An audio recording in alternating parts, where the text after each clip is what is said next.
नमस्कार दोस्तों, जय माँ गायत्री। आप सभी का मेरे YouTube चैनल शुभकर माही एस्ट्रो में स्वागत है। अपने परम पूजनीय गुरुदेव प्रज्ञा अवतार श्री रामाचार्य शर्मा जी तथा वंदनीय माता जी के चरणों में वंदन करते हुए आज मैं आप सभी को सुना रही हूँ अनंत चतुर्दशी व्रत कथा व उसके महत्व के बारे में।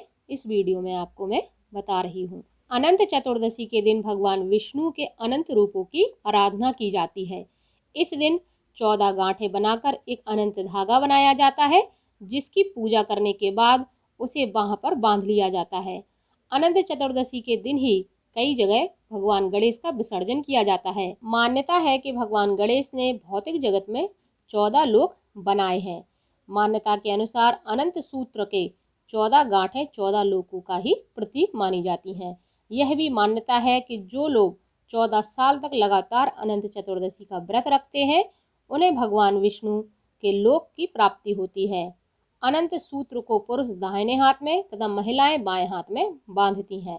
हर व्यक्ति को यह व्रत जरूर करना चाहिए, लेकिन जो लोग यह व्रत नहीं कर सकते, कम से कम उन्हें आज के दिन भगवान की यह कथा जरूर सुननी चाहिए और साथ ही साथ कम से कम भगवान का पूजन जरूर करना चाहिए, जिससे भगवान विष्णु की असीम कृपा व्यक्ति को प्राप्त होती है।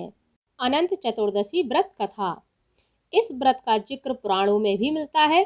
जब पांडव जुए में अपना सारा राजपाट हार कर वन में कष्ट भोग रहे थे, तब भगवान श्री कृष्ण ने अनंत चतुर्दशी व्रत करने की सलाह दी थी। श्री कृष्ण ने युधिष्ठिर से कहा कि अगर वह विधि पूर्वक अनंत भगवान का व्रत करेंगे तो इससे उनका सारा संकट दूर हो जाएगा और वह अपना खोया हुआ राज्य फिर से प्राप्त कर पाएंगे। प्राचीन काल में सुमंत नामक एक तपस्वी ब्राह्मण थे। उसकी पत्नी का नाम दीक्षा था। दोनों की एक परम सुंदर धर्मपरायण तथा ज्योतिर्मयी कन्या थी, जिसका नाम सुशीला था। सुशीला बड़ी हुई तो उसकी माता दीक्षा की मृत्यु हो गई। पत्नी की मृत्यु के उपरांत सुमंत ने कर्कशा नामक स्त्री से दूसरा विवाह कर लिया और सुशीला का विवाह ब्राह्मण सुमंत ने कौंडिन्य ऋषि के साथ कर दिया। विदाई के समय कर्कशा ने दामाद को कुछ ईंटें और पत्थरों के टुकड़े बांध कर दे दिए। कौंडिन्य ऋषि अपनी पत्नी को लेकर अपने आश्रम की ओर निकल गए। रास्ते में ही शाम ढलने लगी और ऋषि नदी के किनारे संध्या वंदन करने लगे। इसी दौरान सुशीला ने देखा कि बहुत सारी महिलाएं किसी देवता की पूजा कर रही हैं। सुशीला ने महिलाओं से पूछा कि वे किसकी प्रार्थना कर रही हैं। इस पर उन लोगों ने भगवान अनंत की पूजा करने तथा इस दिन उनका व्रत रखने के महत्व के बारे में बताया। व्रत के महत्व के बारे में सुनने के बाद सुशीला ने भी वहीं उस व्रत का अनुष्ठान किया और 14 गांठों वाला डोरा हाथ में बांधकर ऋषि कौंडिन्य के पास आ गईं।